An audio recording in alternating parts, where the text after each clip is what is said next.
Visa मुहर्रमुल हराम के अशरे में पूरे ज़िले में अमन अमान कायम रखण लाइ DIG हैदराबाद तारिक धारे जो SSP मटियारी फैसल बशीर मेमन जी हिदायतुनि ते फ्लैग मार्च कयो वियो।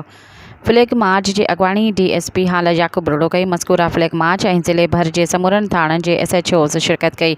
मटियारी सेखाट खैबर उडेरोलाल खंडू भिचा हाला पुराना भाणोट शहरन में फ्लैग मार्च कंदे समूरे ज़िले के इमाम बारगाहुन मजलिस वारन हंधन मातमी जुलूसन के रस्तन जो दौरो कंदे हाला भिचा मटियारी के मुख्तलिफ़ इमाम बारगाहुन के मुतवलिन से मुलाकातों कंदे खेन ज़िले पुलिस इंतजामिया पारां खयल कदमन का वाकिफ़ कंदे हर इमाम बारगाह समेत मातमी जुलूसन के मुकर्रर रस्तन ते मेल फीमेल पुलिस एहलकारन के मुकर्रर किया वियो आहे। जॾहिं त मुहर्रमुल हराम के आशूरे दौरान हाला भिचा सईदाबाद समेत मुख्तलिफ़ शहरन के दाख़िली रस्तन ते इजाफ़ी पुलिस नफ़री मुकर्रर कंदे गाड़ियुनि की तलाशी वठंदे मजलिस गाहुन ते पुलिस की वॾी नफ़री मुकर्रर कई वई आहे।